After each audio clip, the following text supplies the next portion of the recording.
Então veja, não somente não tem essa história de que os Estados Unidos estão recuando, como também nós temos esse novo desenvolvimento relacionado aos bancos que estão achando que não estão nem vendo o que eles estão fazendo. Vou falar sobre tudo isso nesse programa, então eu peço a você que crave o dedo no like. Se você não cravou o dedo no like e não se inscreveu no canal até agora, meu Deus, esse é o dia.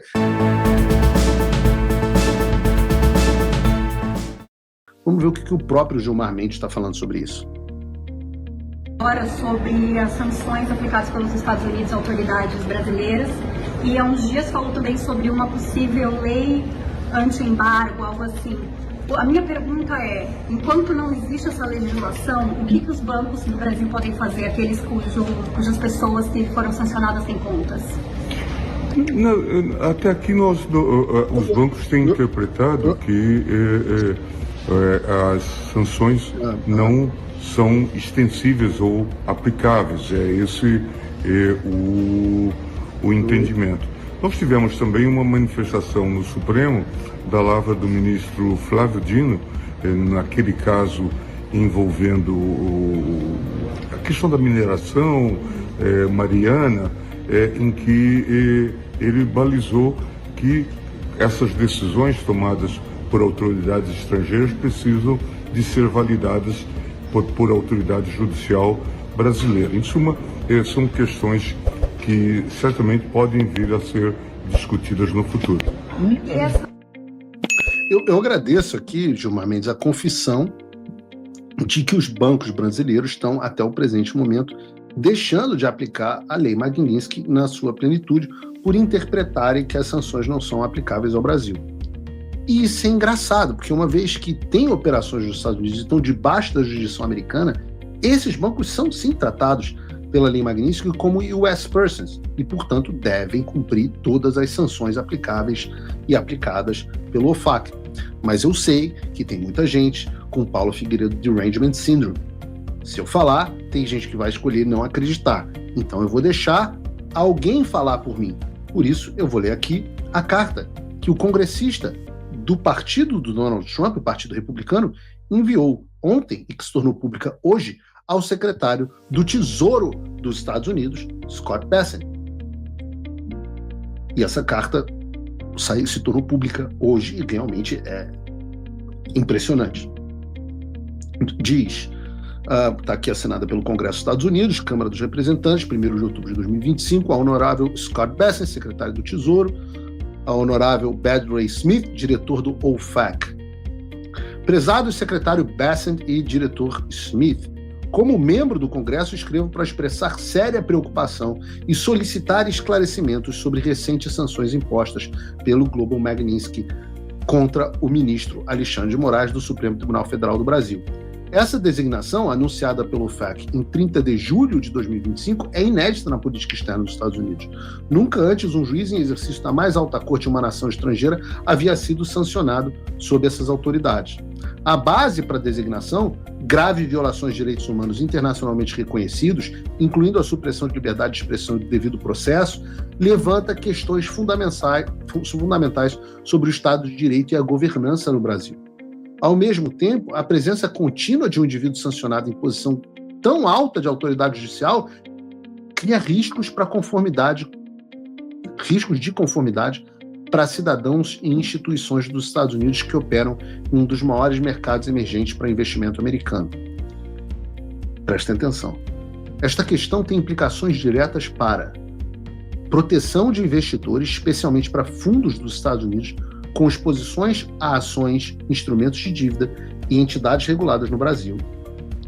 Cumprimento da política de sanções, dada a possibilidade de exposição indireta através de processos judiciais ou regulatórios brasileiros. E estabilidade financeira, visto que o Brasil continua sendo um componente-chave dos mercados de capitais globais. À luz dessas preocupações, solicito respeitosamente que o Departamento e o OFAC forneçam respostas às seguintes questões. 1. Obrigação de conformidade. Quais obrigações específicas se aplicam a instituições financeiras, fundos e gestores de ativos dos Estados Unidos quando o juiz sancionado permanece ativo no Supremo Tribunal Federal do Brasil. 2. Exposição indireta. Como o OFAC avalia e mitiga a exposição indireta quando decisões judiciais, ações regulatórias ou transações supervisionadas envolvem o ministro Alexandre de Moraes? 3. Mecanismos de aplicação.